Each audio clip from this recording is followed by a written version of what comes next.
దోస్తులు ఒక 7 కిలో అంత మటన్ ఇచ్చినా వీటితో ఏం చేస్తారో మొత్తం చూడు. ఇక ఫస్ట్ ఈ గంజి తీసుకొని పొయ్యి మీద పెట్టుకున్నా దోస్తులు. ఫస్ట్ తెల్లటి మధ్య నూనె అయితే పోసుకున్నా దోస్తులు. ఈ ఎర్ర ఉల్లిగడ్డ తీసుకొని అయితే నూనె వేసుకుందాం ఇక దోస్తులు. ఈ పచ్చి మిర్చి వేసుకుందాం ఇక దోస్తులు.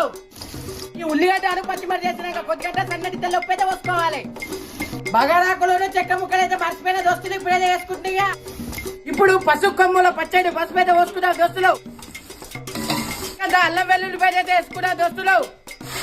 ఈ 7 కిలో మటన్ తీసుకొని ఈ 7 కిలో మటన్ తీసుకొని నూనె వేసుకుందాం ఇక. ఇప్పుడు మూత పెట్టుకొని 10 నిమిషాలు అయితే ఉడకబెట్టుకుందాం ఇక దోస్తులు. కారం పొడి పోసుకుందాం ఇక దోస్తులు. కొద్దిగా సన్నటి తెల్ల ఉప్పు అయితే పోసుకుందాం దోస్తులు. దోస్తులు ఇప్పుడు సరిపోయిన నీళ్ళు పోసుకుని ఉడకబెట్టుకోవాలి ఇక. కొద్దిగా గరం మసాలాను కొత్తిమీర పొడి పోసుకుంటాం ఇక. కొద్దిగా కొత్తిమీర పుదీనా వేసుకొని దింపుకున్నాం ఇక దోస్తులు.